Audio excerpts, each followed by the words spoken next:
What's going on, friends? James DeWin here with the Alpha Red Comic Channel. I'm pushing the buttons, guys, pushing the buttons. And I wanted to stand back and show you the other t-shirt that we had offering on the crowdfunders. FundAlphaRed.com. If you don't know, I am crowdfunding for Alpha Red number 8. And it's going pretty good. Still about $100 and some odd dollars away from everybody getting a free copy of Alpha Red number 8, the regular edition. What you're going for when you support the crowdfunders are exclusive variants, and I ask you to pay a little bit extra to support me printing up the regular edition. So lots of good news, other than Superman versus Spider-Man coming out. I forget. I was trying to look it up as I was pushing the buttons, and that just didn't happen because I got distracted because I started flipping through the book again, and I read little bits and pieces of it, and then I just got caught up reading the comic again. So we'll flip through the pages a little bit. It's 50 years old, so if it's getting spoiled, that's your fault. But I am glad that I'm happy to review it with a good review. It's very it was surprisingly good. I'm not an old comic guy. I picked up comics in the 90s with Jim Lee and Rob Liefeld and Todd McFarlane and all those guys, the Image guys. And so I don't go backwards. I rarely go backwards. Went back a little bit just for nostalgia sake, picking up back Batman Year One, just because that's how I was kind of introduced to comics. And then, but really it wasn't an obsession until Jim Lee and Todd McFarlane did their number ones. And then I picked up the X-Force number 1 also, and all that good stuff, all that stuff. All that to say, Superman versus The Amazing Spider-Man is a fantastic book, in 1976 version. Let me see if I can show you. Dun, dun, dun, dun. Oop. Let's close that out. Not ready for that. And then show you a couple of the pages. I got the Treasury sized edition. So this bad boy is 10.5, 10 and a quarter inches by 13.5. So we were going to draw Superman today, and then hopefully sometime this week I'll make time and do the Spider-Man side. But we're gonna try to give you guys like a really, really good version of this. But holy cow, I mean, there's so much goodness, and it's so big. It's so big. The artwork is just fantastic. Whoever this Ross Andrew is very good. But if you believe what Rob Liefeld says on his observations, he said that Dick Giordano, who's the inker on this, was working on it in Neil Adams's studio, and that is and so Neil Adams fixed up some of the faces and some of the poses before Dick Giordano inked it. I did want to give you guys an update. I am done with the artwork for Alpha Red number 8, so it is full steam ahead. I want to show you guys some of the colored pictures that have come in. So I'm hoping that you guys get as excited as I am. I finished inking page 24, 23, and 24 yesterday, so super duper happy with that. These are the 2 pages. Don't look too close if you don't want the spoilage, but this is the first 12 pages and the second 12 pages for a 24-page comic. And this here is the colors that are starting to come in. And you guys have seen these pages, and it doesn't really give away anything, but it just kind of starts setting up the story. These are the bad guys, setting up some new characters. And look at this page, gorgeous. But here is the regular cover that everybody will get once we hit $1,300 on the combined Fund My Comic campaign and the Kickstarter campaign. So hopefully we can get there. But enough of that. Enough of that. We're here to draw. We are here to draw right after we say hello to everyone in the chat. Mr. Fong says, a classic. I remember seeing this book back when I was a kid. I don't remember seeing it at all. I remember seeing the cover often and how much people talked about it, but I assumed that it was just going to be kind of lame, that it was like old fuddy-duddy. And there's a little fuddy-duddy feeling about it, but it's like this innocent, I don't know. There's a charm to it that I was not expecting because I'm not used to the Golden Age type stuff. So I was very pleasantly surprised. Bong also says, just waiting for an announcement for a facsimile of Batman versus the Incredible Hulk. It's yours, sir. It is yours. Bong says, let's get some love for Fund My Comic. Where my Fund My Comic guys at? Where y'all at? Ernest says, thumbs up, thumbs up. Good to see you here, brother Ernest. Where are the other Alpha Raiders? Where are the Alpha Raiders at? Come on now. Ernest says, wow, the Treasury edition is definitely the best way to read this beauty. It is, absolutely, absolutely. So if you don't have a Treasury sized edition, it should be out there because my comic store has just a regular cover. Do I have? I think I also have my own copy of the regular cover. So it's actually, I didn't realize that Alex Ross had done a cover, and so my copy is actually the Alex Ross cover. Hang on, let me count. I'm going to count fingers because we don't want to mess this up. Don't want to mess this up. My Treasury edition is actually the Alex Ross version, and I thought that was the only version that my store had, so I went ahead and picked it up, and then I walked into the store the next day or the next week, and they had the original. I don't know who did the cover. Was it Ross Andrew and Dick Giordano, or was it a Neil Adams cover? But what I want to do with this drawing is I want to give it the respect that it deserves, and I want to do a more finished piece. You know, that's what the goal is anyway. So I want to do it with all the fixins,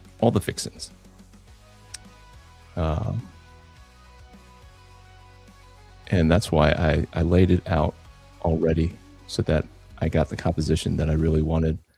And the composition really comes from that Masters of Anatomy book that I've been using the past couple of weeks. So I know that I said this year was going to be more of an indie focused year as far as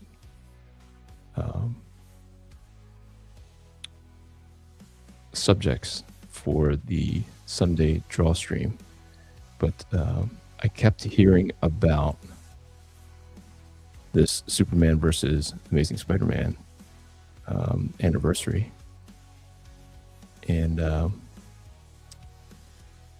I am getting excited. I saw that Jim Lee was showing off the Gambit page. I don't know if you guys saw the double page Gambit image. I think he's doing an 8-page story, and I didn't know what it was going to be. But based on the Deadpool Batman and Batman Deadpool, it looks like they are taking the opportunity to kind of give you other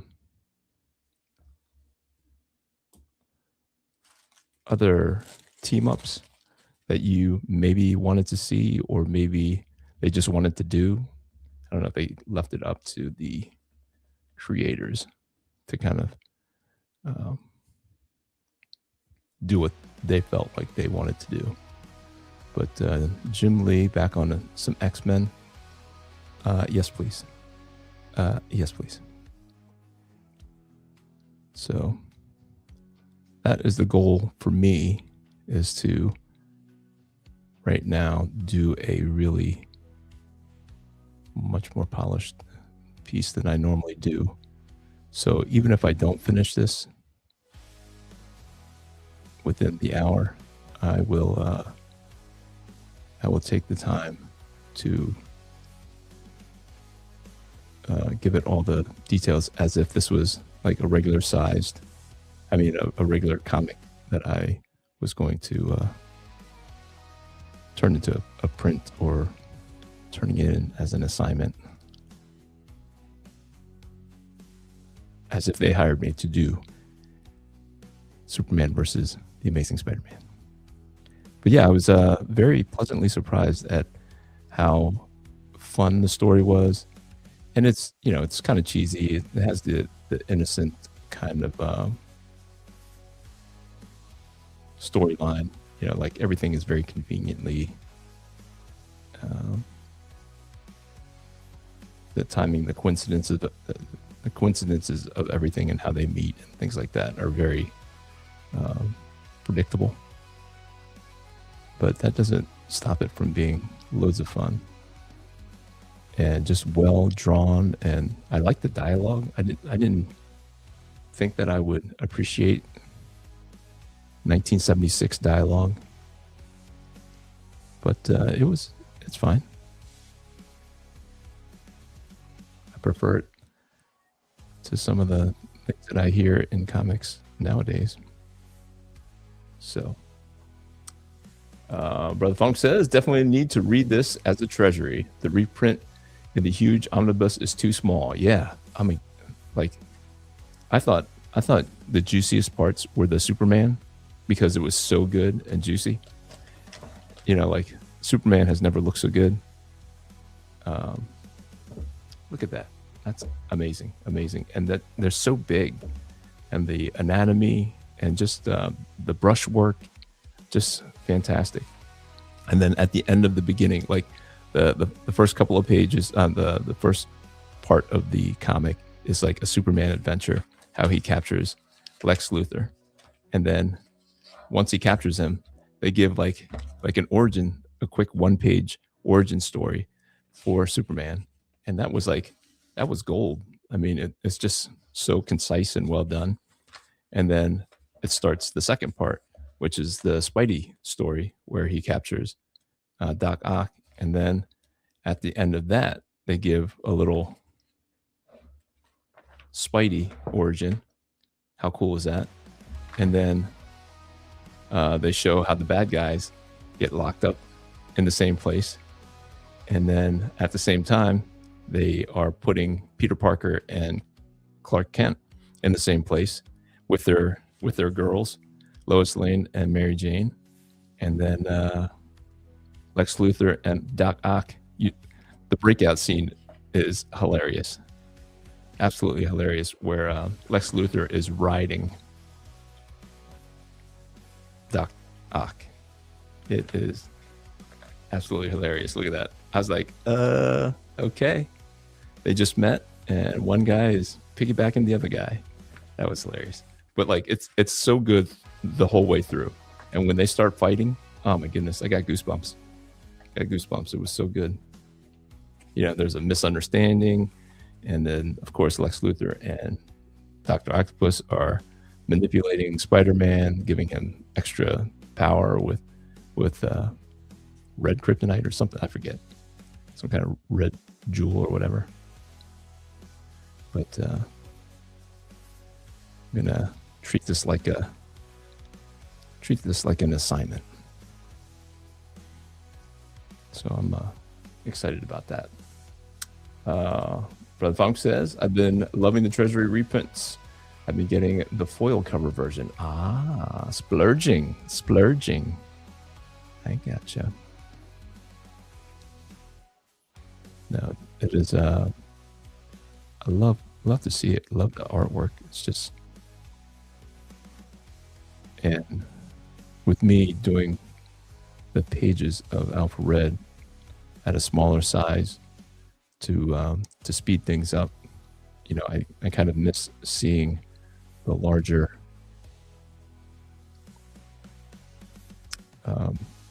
originals.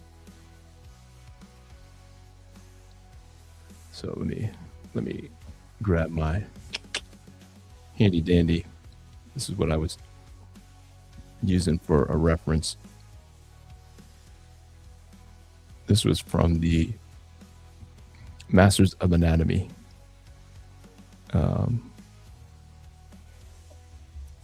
drawing book. So I just took that, kind of tilted it this way so that I can capture the energy of the reference that I'm using.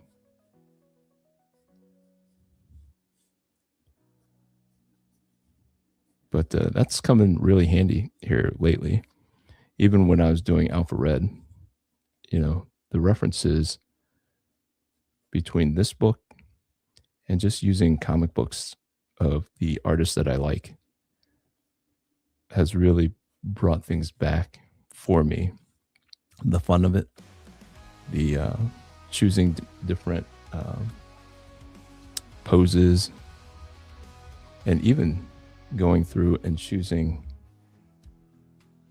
page layouts using Joe Madureira's comics to just kind of come up with more dynamic angles, like learn from the best. Why? I mean, it'll eventually come. And I forgot how valuable referencing the greats can be.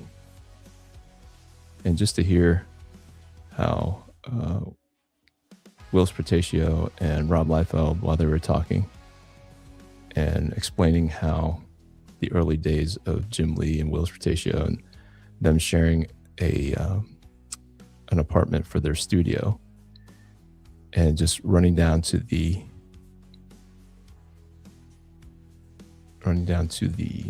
comic book store and asking the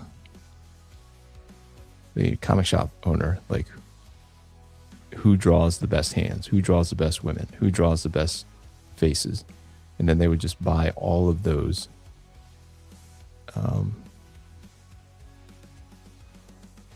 comics with those artists, and they would just use those faces, they would use those hands, women, whatever, and then that just morphed into the style that we know as Jim Lee. So, I mean, it doesn't have to be the super original thing right from the get-go. Like, learn from the best, and then you pick up all the shorthand that they've discovered and how to make the most dynamic anatomy, the most dynamic angles. So yeah, like, don't be afraid. Like, nothing new under the sun. Copy what is cool, and then it will inevitably come out different enough that people will be able to be inspired by what you're doing as opposed to whoever you're being influenced by. Like, I don't like everything that Mark Silvestri does, but I love the people who have influenced, who he has influenced. And Olivier Coipel cites Mark Silvestri as a big influence. And I actually like Oliver Coipel's artwork more than Mark Silvestri's. And I like Silvestri just fine. He's great. But as the originator of the inspiration, he is much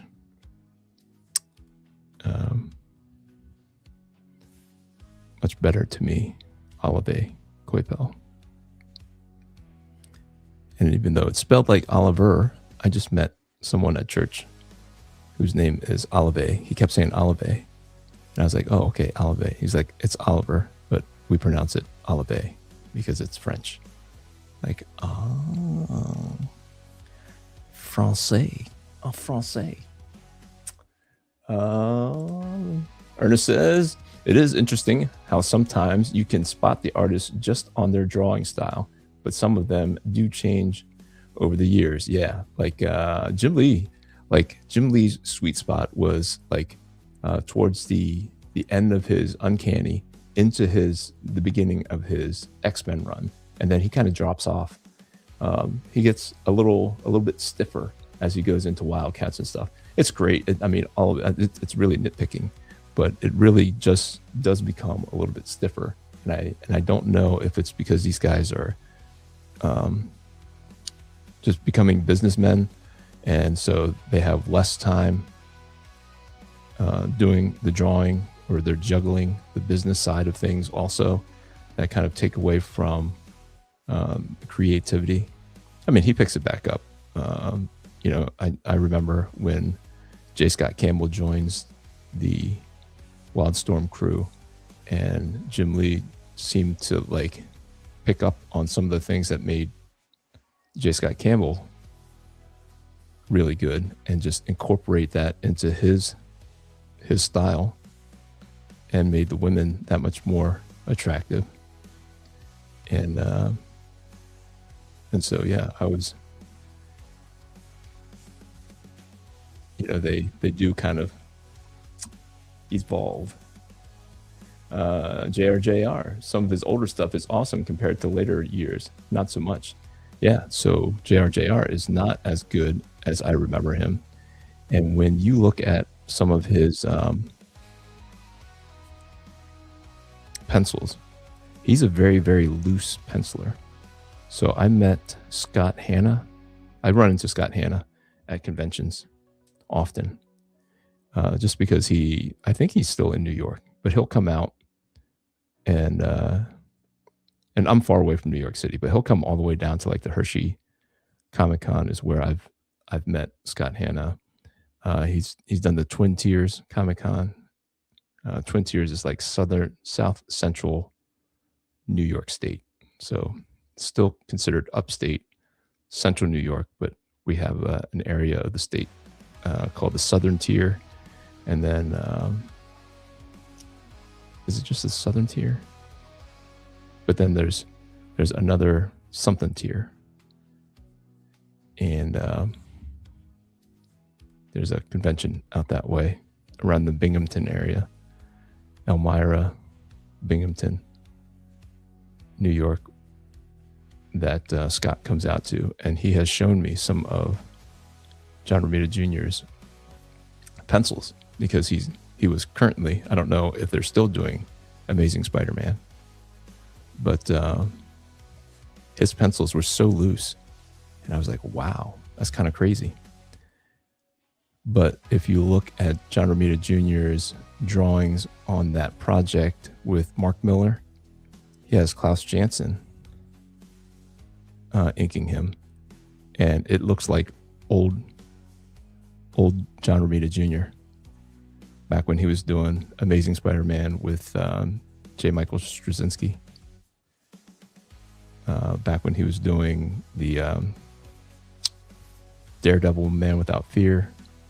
I think that was Klaus Janson.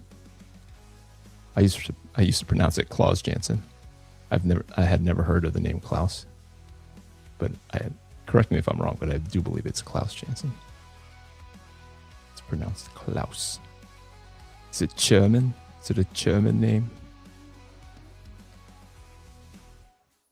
Sounds German.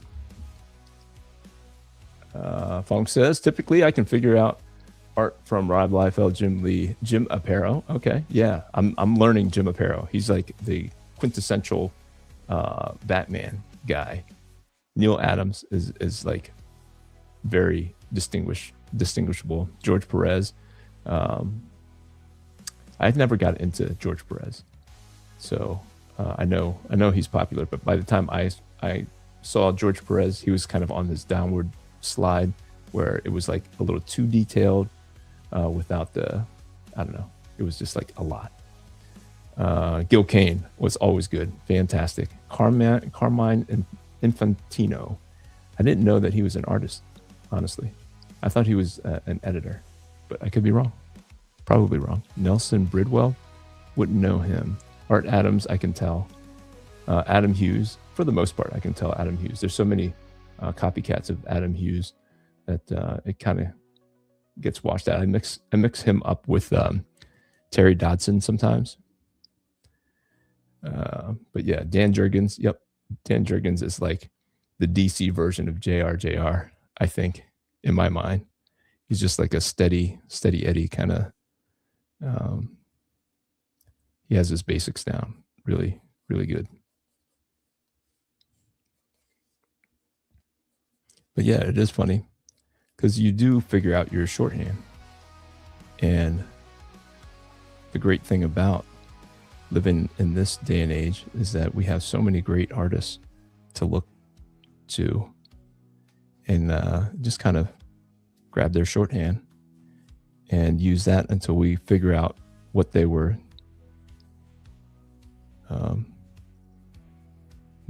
turning into shorthand.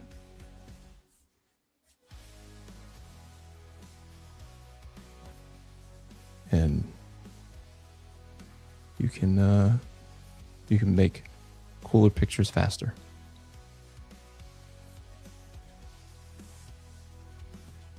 Let me grab, I knew I would forget to grab an extra sheet of paper like I always forget. We're just gonna, nope, I'm not gonna waste that. What is this piece of paper over here? Oh, this is, that's fine. We can use that as a thing that keeps my hand from smudging the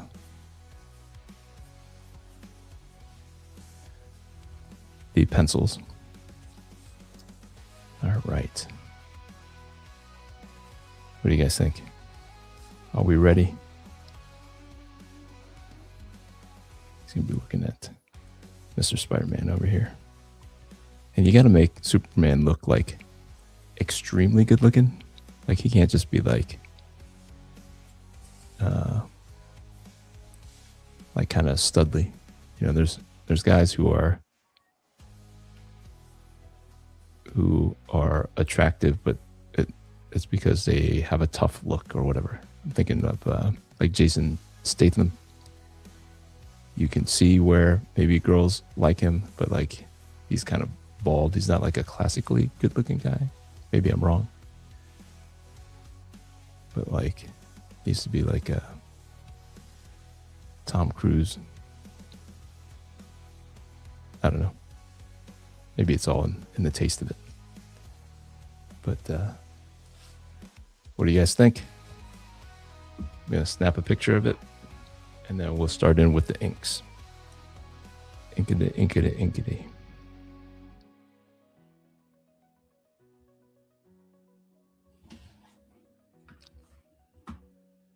Let's see. Fong says, Pinnacle George Perez is probably the JLA Adventures crossover. He got to draw so many characters from DC and Marvel. I did pick that up, but I was not, like by then, I had met him a couple times. Super duper nice guy. Super duper nice guy. I can't say enough good things about his, how friendly he was. Always had a smile on his face. He would be at the Pittsburgh Comic-Con every year. So, and there'd be huge lines for him, just wrapped around the convention floor. And, all right, let's work on his face here. Make sure I don't mess up his face.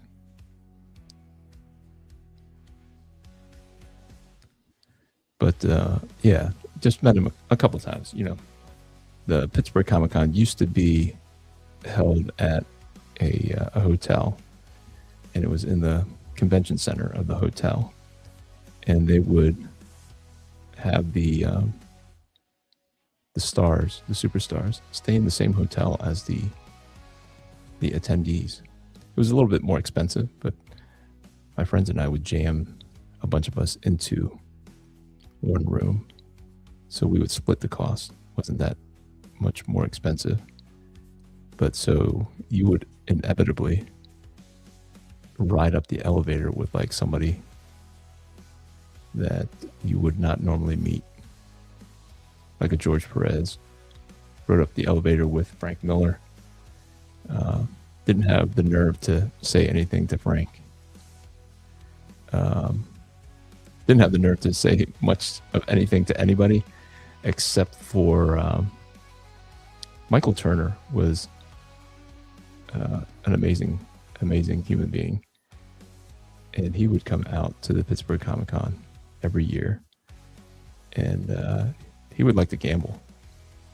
And they would have this party at the penthouse, in the penthouse suite of the hotel. And him and a bunch of gambling comic professionals would be up there, and they would be trading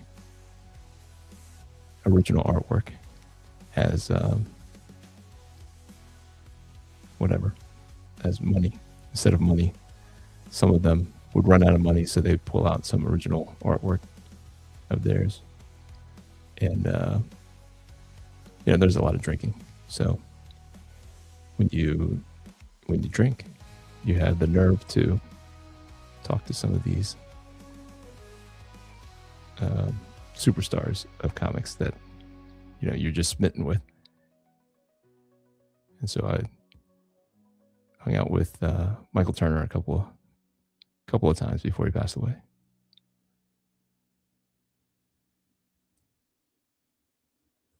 But that was cool. I don't know how. Oh, George Perez. Yeah, so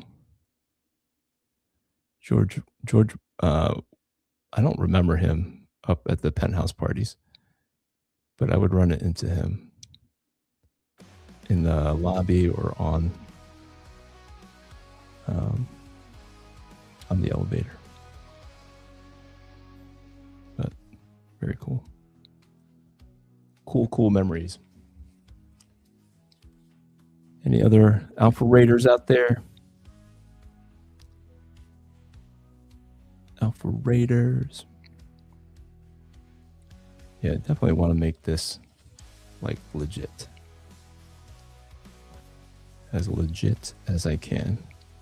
So usually for the draw stream, I like the character. I want to draw, spend some time with you guys, just kind of decompress, prepare for the week. But I want to do this good. I don't know if he always has a split chin, but that's how I picture Superman. The Henry Cavill. Is it Henry Cavill? Caviezel? No, Jim Caviezel. Henry Cavill.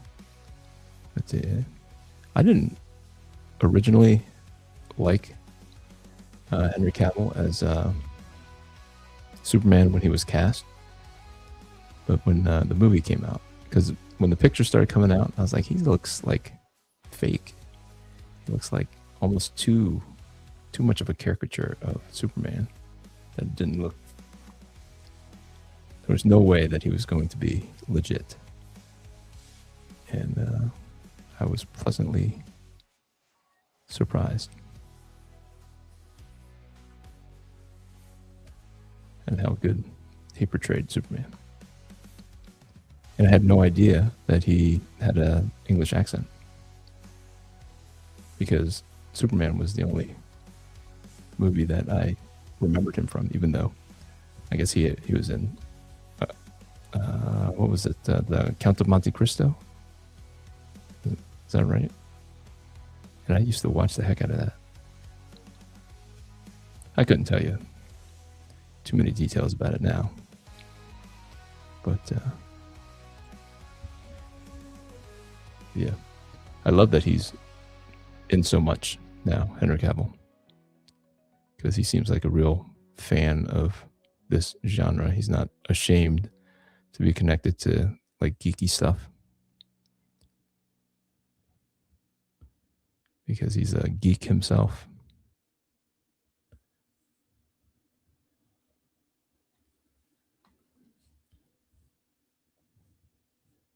So once I get more of this, once I finish the Superman, I will put it up on Etsy. And then let's see if anybody bites before I draw this Spider-Man.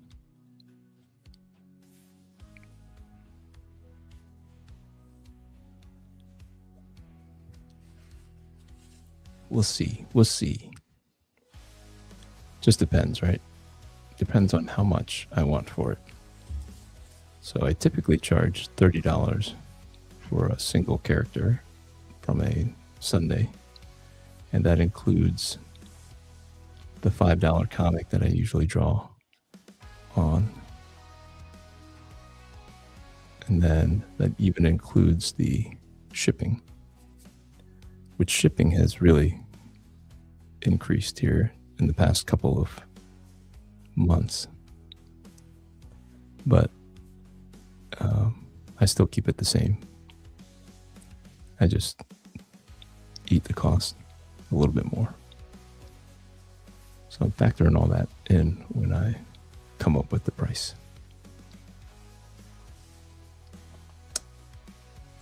Patrick Daniel in the house. Oops, hang on. I missed. Ernest says the thing about Henry Cavill is that he's a nerd and respects the IP. Amen to that.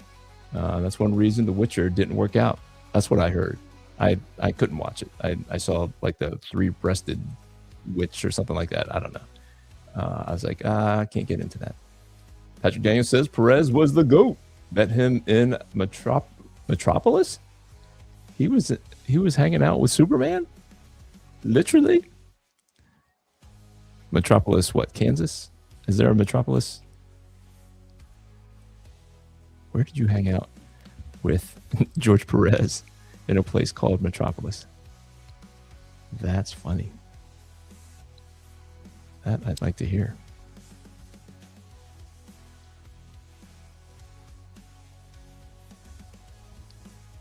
So I'm still stuck on like my rediscovery of the 90s style of art. So a lot of Jim Lee, Will Sprataccio kind of vibes with the shading. It just feels right. And I'm excited for you guys to see Alpha Red number 8, because I mix a lot of that into my current pages. So hopefully you enjoyed it as much as I did back in the day, and it brings you back to a place, the happy place, where comics were fun.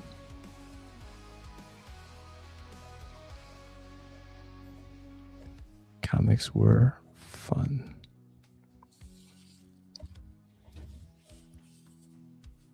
Like that fade is what they started calling it. That's what Rob Liefeld and Will Sprataccio were calling that style of rendering, where it's darker up top and then the reflective light from the bottom kind of gives you, it fades into the rest of it, which I don't know what I called it prior to that, because that's honestly the best description of it. So since I heard that like 3 or 4 weeks ago, I just call it the fade. But yeah, Metropolis, Illinois, an actual small town where they have a nice Superman celebration each June. That's nice. Nice. Right across the river from Paducah, Kentucky. All right. An actual town called Metropolis. Is it a big town? Is it a metropolis? Or is that just maybe a metropolis at one time and now kind of a sleepy town? Sleepy. Sleepy, sleepy town.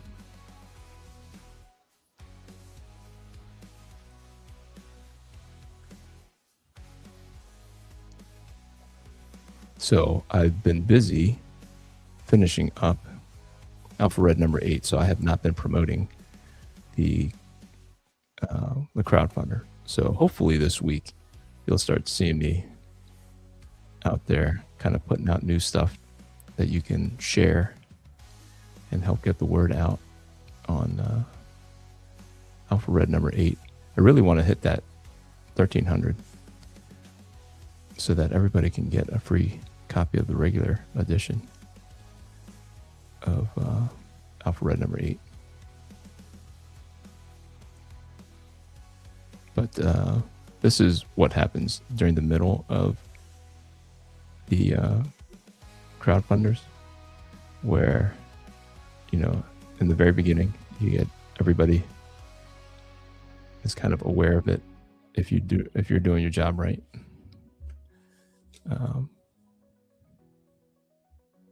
Everyone is aware, and then they buy in early, and then it kind of drops off in the middle.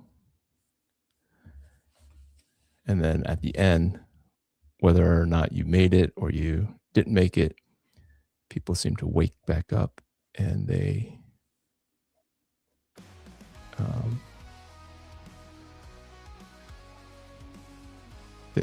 support. And the creators then like make a harder push towards the end, it seems. So I got to try my best to keep hope alive. Got to keep hope alive. And the wrestlers, now I can really reach out to a lot of the other guys and hopefully get some buy-in from them. The only one who really knows that that the comic is done is the main wrestling villain. The guy known as The Natural.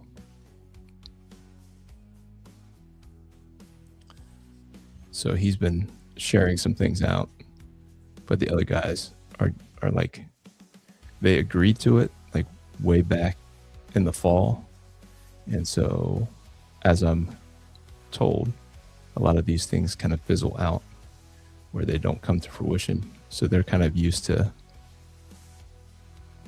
people approaching them about whatever thing that they are hoping will help them market their wrestling company. And then promises made but not kept kind of thing. Let me take a look at the Superman S. Make sure I am more faithful to that and not just kind of doing it by memory. Already kind of goofed it up a little bit. Goofed it up a little bit.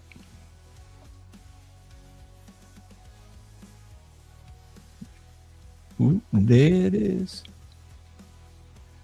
Oop, there it is.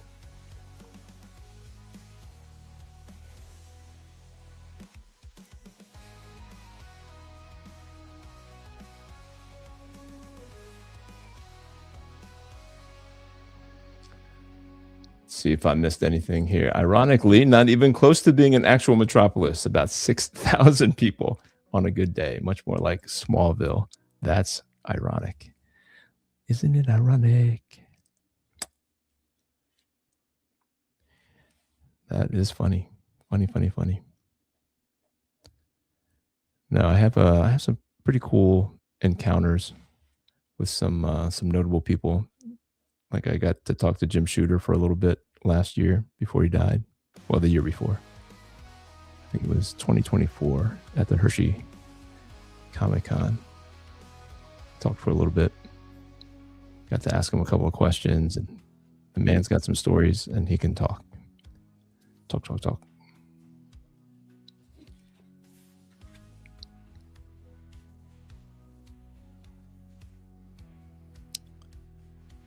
But yeah, that's what's neat about going to comic book conventions. So you get to meet a lot of cool people. Cool people.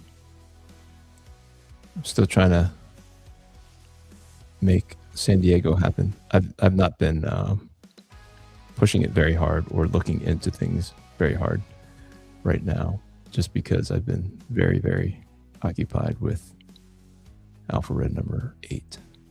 So after I kind of button things up on Alpha Red number 8, I will look into San Diego a little bit more realistically. I was kind of going through this year's comic book convention calendar, which starts at the end of this month. I don't know if any of you guys are close enough to Central New York, but the Syracuse Collectors Con is the 28th and 29th of this month. So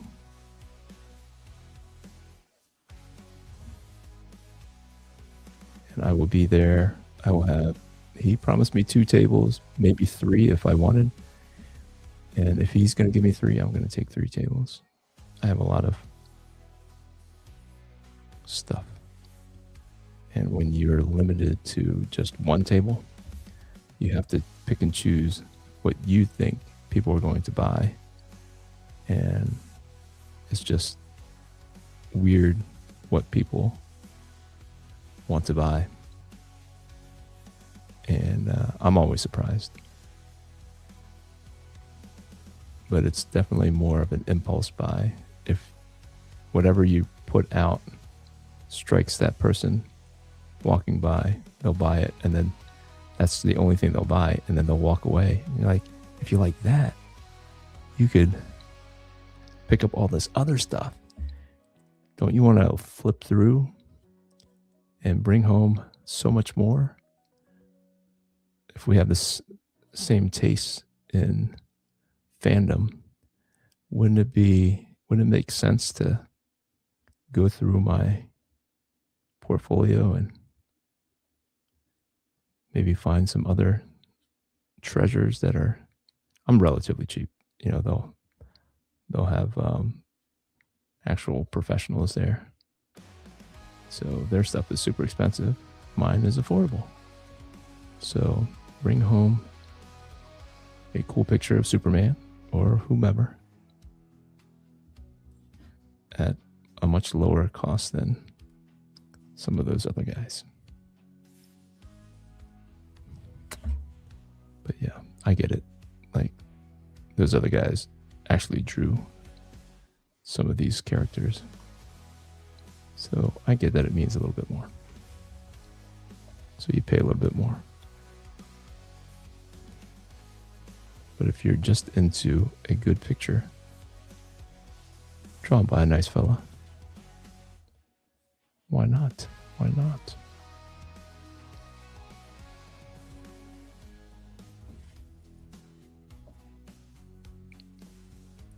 Why not? Brother Benny is in the house. Sorry I'm late. I was catching up with my wife. Hey, that's more important. Definitely more important than what we do here. But the Alpha Raiders are starting to come in. Brother Benny says she and the older kids were away for the weekend. Nice, nice. My wife went away during the week, and so I get it. We had a sit down and a powwow. She came back on Wednesday evening, and then we got caught up on Thursday evening. I might be able to make it to Syracuse Collectors. That would be fantastic, Brother Benny. That would be Great to see you at the Syracuse Collectors Con. And just keep in mind, I made the mascot, the Salt City Crusader is his name. So I'll have some posters and stuff. And a primo spot. That's what he promised me for creating the mascot and putting together some of the materials that he's been using. So, no, that would be fantastic, sir. It would be good to see you, Brother Benny. Probably haven't seen you since the Heroes and Villains cons back in Cortland. I believe you used to come down there.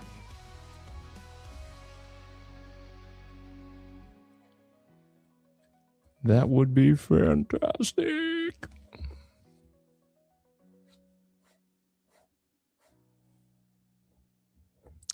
But yeah, I'm excited to get started on this year's conventions. I'm hoping that Alpha Red number 8 will be done by then. I mean, I'm done with the artwork. I'm just waiting. I have to script it. I have so much dialogue in my head that it's hard to kind of whittle it down because you have a finite amount of space for that dialogue. You don't want to cover up all the artwork because, as Todd McFarlane says, the artwork is what sells it. Sort of. Kind of, sort of. That was more controversial than I thought. I thought it was, I don't know, agreed upon that comics are a visual medium so that, you know, it's like a marriage, you know. It's 49% and 51%. Like one of those factors has to beat the other factor. And I just assumed that everybody agreed that the artwork is the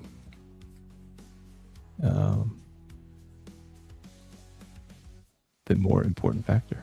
But writers tend not to agree. Surprise, surprise. But yeah, I'm hopeful that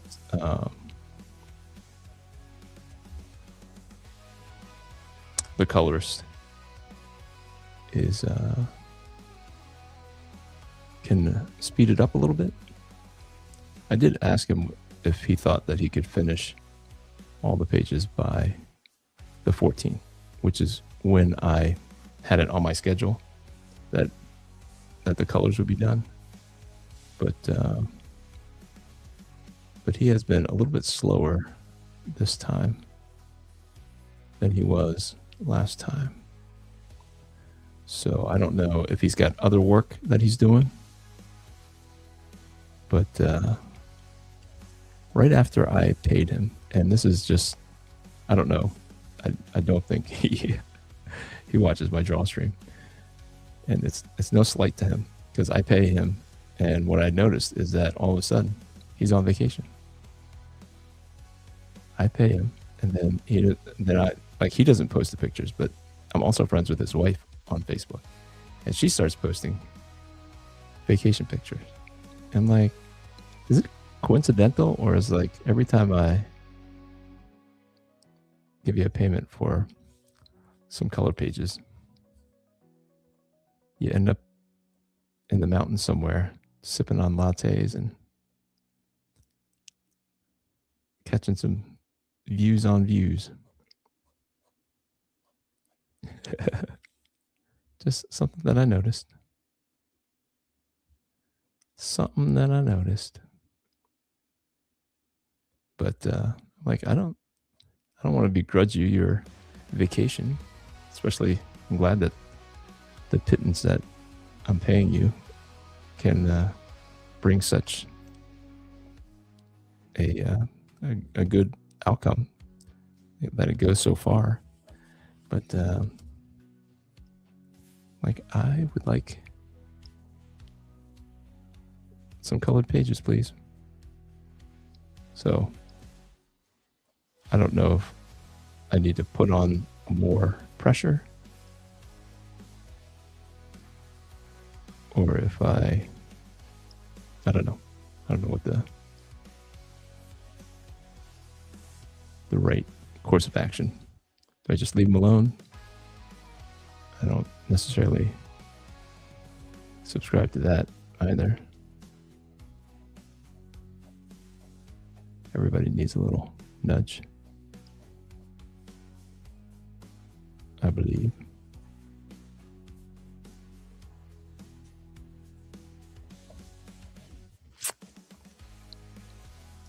Let's see, did I miss? Did I miss? Nope, did not.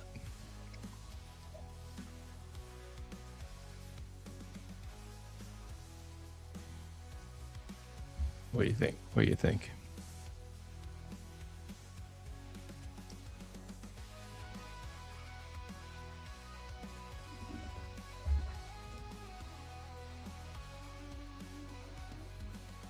So I want to do so much.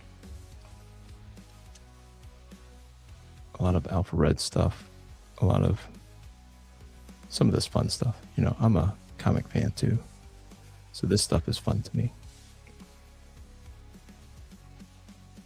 And I am doing some fanfic kind of stuff. Alpha Red and Batman. Alpha Red and Spider-Man. Just fun stories that, you know, if you keep ordering from me, keep ordering things as I complete these pages, I just print them out and send them along.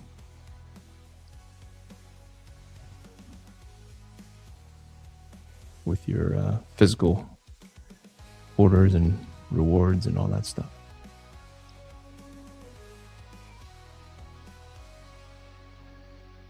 But yeah, I want to do some team ups too with some other independent guys.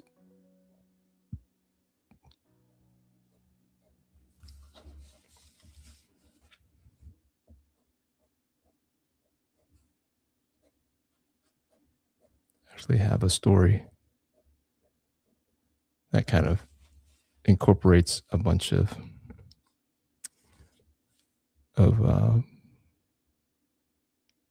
IPs, characters from the Starcross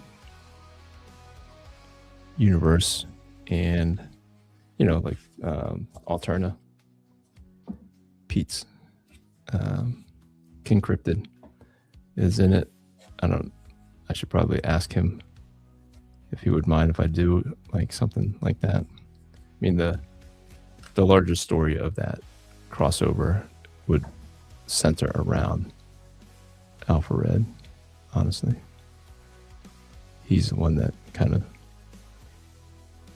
experiences all the thing that drops from space, because there are some characters that are in the Starcross universe that are cosmic. So, all right. All right, let's get hopefully a good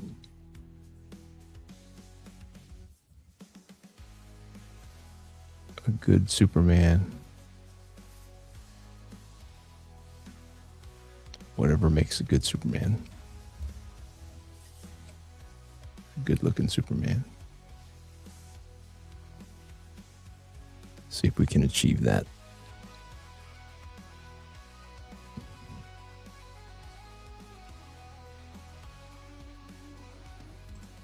Patrick Daniel says it's looking super. Funk says, FYI, I've got an official date for the comic book convention I'm organizing. Save the date for October 24th. You got it, brother. You got it. Just got to check with the wife to make sure that nobody's getting married on that date or something like that. Make sure to come and get some new Alpha Raiders. Yes, sir. Yes, sir. Gonna make some new Alpha Raiders out in California. Yeah. Is that San Jose? Or is that like, are you doing it in an adjacent town? October 24th. All right. All right. I'm looking forward to it. And how far is San Jose from San Diego? Like, if I go out in July for Comic-Con, like, I'm thinking of, like, will I have anything new by October 24th, which I hope to. I hope that Alpha Red number 9 will be available right around that time. Like the end of October, beginning of November is when, in my mind, date-wise, Alpha Red number 9 should be done and ready to ship out. Maybe it will debut at whatever convention that you're putting on. What are you going to call it? Alpha Omega Con 2?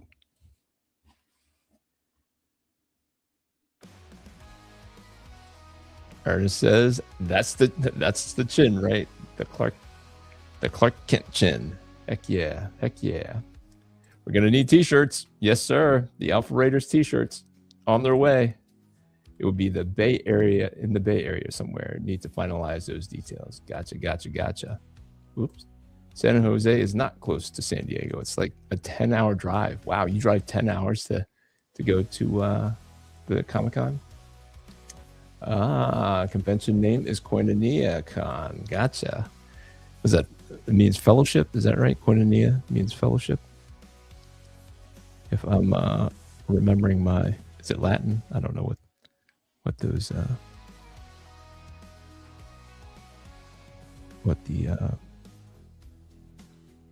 I insure a lot of churches, and a couple of them I don't think I insure any koinonias, but I've prospected a few koinonias, and I believe that is what they tell me it means.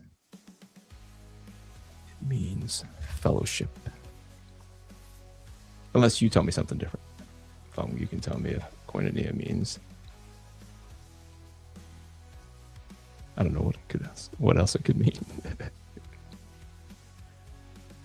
Fong says, yep, it's Greek for fellowship. Gotcha. Look at that. Big brain.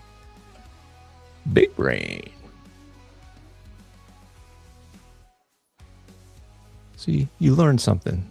You learn something when you come to the Alpha Red Comic Channel on a Sunday evening. Get a cool drawing of Superman and a language. Is that language arts? Koinonia means fellowship.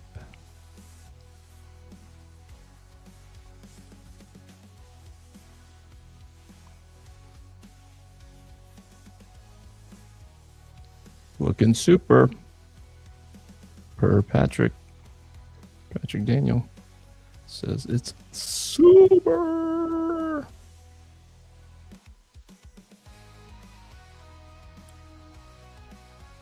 Yeah, I'll probably send you something, Patrick, here shortly,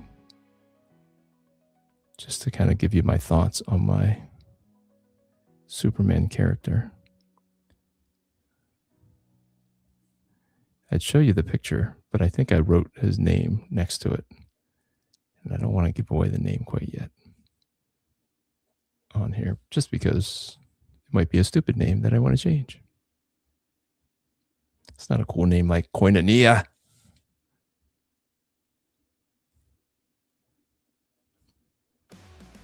No, it's just a kind of a generic name, but I don't think anybody's using it, so. And we don't care if someone's using it, because we just put like the mighty in front of it, or the relentless, the amazing, the uncanny. Just put a little adjective in front. Then I can call it whatever I want.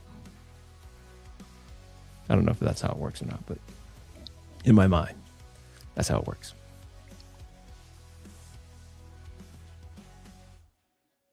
And you can call them whatever you want inside the book. It just can't be the title of the book, is my understanding.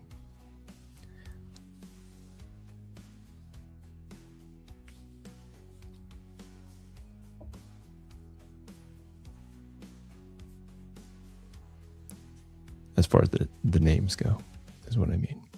Because I can't just call it The Amazing Superman and draw a Superman comic that looks like the Superman that everybody knows. But it could be The Amazing Superman, and it'd be like a nerd or something like that. Somebody just generic. Methinks this is done. Of course, I'll tinker with it a little bit. You guys know, as I do.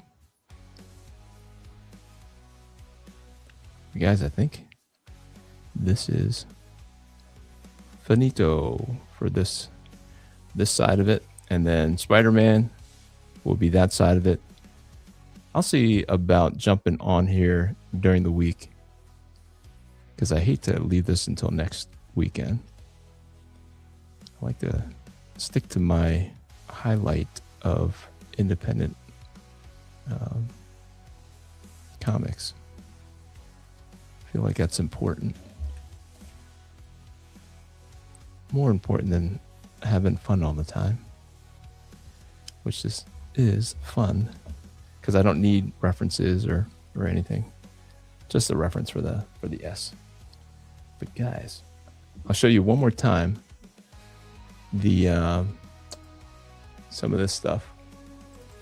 Let's see where I got it started here. So I just let you know early on that like if you were late, like Brother Benny, this is the first 12 pages. This is the last 12 pages. Don't look too close if you don't want to spoil it. But the inks are coming in, and if you guys would do me a solid and share out fundalphared.com and shopalphared.com, that would help get us closer to $1,300. And once we hit $1,300, everybody gets a free regular edition of Alpha Red number 8.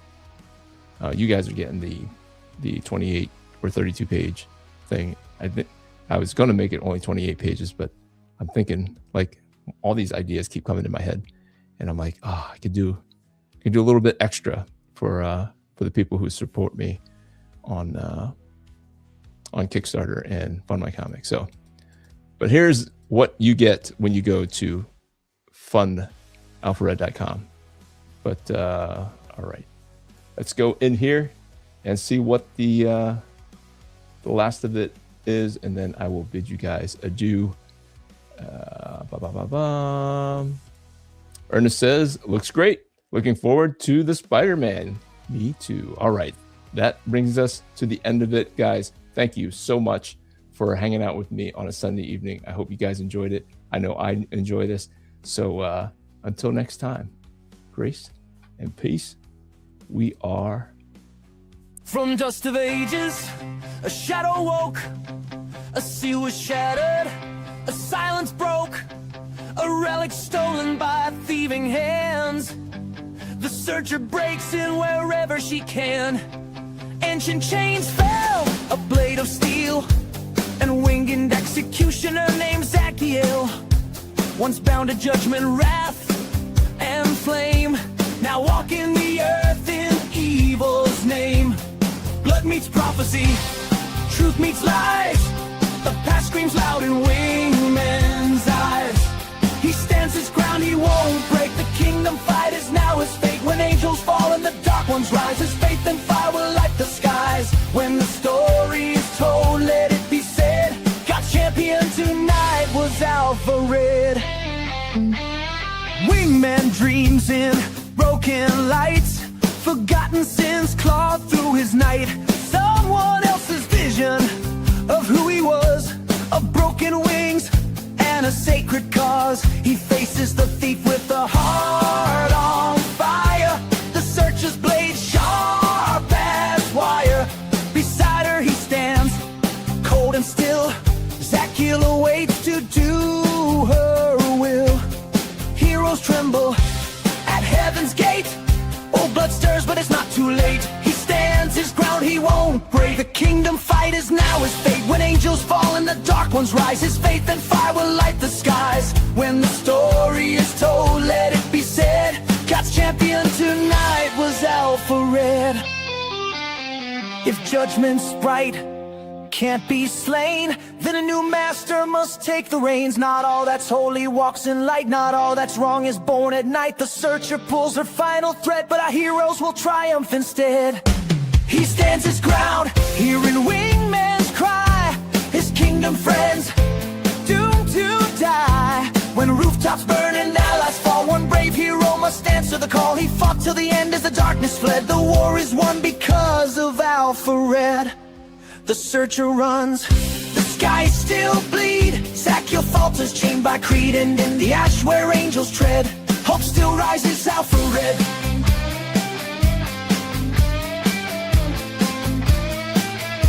Hope still rises, Alpha Red.